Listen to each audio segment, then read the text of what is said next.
If it's tradition to give cash as a gift to certain family members, it can be all too easy to notice any discrepancy year to year. Keeping a tally on the value of family gifts can cause problems, and the Moneyologist Quentin Fottrell is here to help. Hi, Quentin. Hi. So you have a reader who has been giving his or her nephew $100 for Christmas and his birthday for the past few years, which sounds great. Right. So what's the problem? So his sister was also giving the same amount to his son. However, his sister has had problems in the jobs market and has had to cut back her expenses, and now is only giving half that amount to his son. The reader's son. And so now the reader wants to know, should I be cutting my gift to my nephew to match what my son is getting? Right.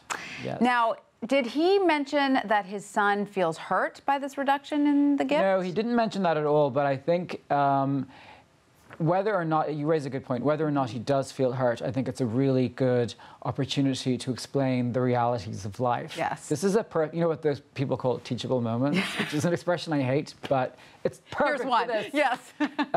So it's good because, you know, if he's not, he might not notice, or he might be, oh, it's like $50, I usually get 100. Yes. Well, you know, they've had to cut back, and this is what happens. And if, heaven forbid, I lost my job, or I had a lower income, I would have to do the same thing with my sister's son, and also we would have to cut back too. Right. Well, see, before we get to your advice, this is my problem with cash gifts. It's too tit for tat. Do you know what I mean? Yes.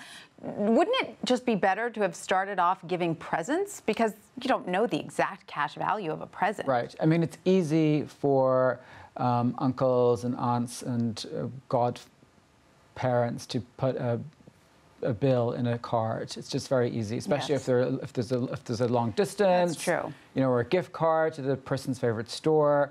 But yes, it takes a lot of. We've talked about this before. Yeah. Wedding gifts, like, you don't always have to spend a lot of money to buy a thoughtful gift. And this could be an opportunity for them both to buy gifts instead of giving money. Yes, and I mean, I suppose cash is fine if you're not going to be so tit for tat about it, right? You know, you have to, if you're going to give cash, you can't be upset if the gift that you get is not the same amount. You Yes. just have to let it go. You do. And what was your advice to this? Well, my advice was, if you cut the money to your nephew, he might be hurt by it and he might question it.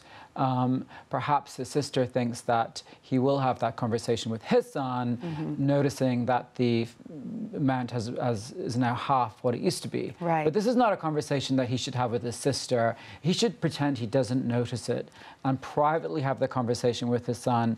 I mentioned a lot of, you know, these academic studies that show the joy in giving gifts. Yes. Gives us so much joy and happiness, and there's all this academic research done on it, you know, if you have enough money to give the gift in the first place. So if he has enough money, he should definitely do that. And continue to give because his nephew is a teenager now, and boy, a teenager would love a $100 bill. I mean, that would really make his nephew happy. Right. I mean, as a younger kid, a car, you know, a toy car would make him just as happy. But now as a teenager, he probably would prefer the cash. Right, and if his sister is going through hard times, maybe there are gifts that can help the household, like books or gift stores for clothing stores, things that will take the financial pressure off his sister too. Right. Good advice, Quentin, all Thank around. you. Thank you so much for that.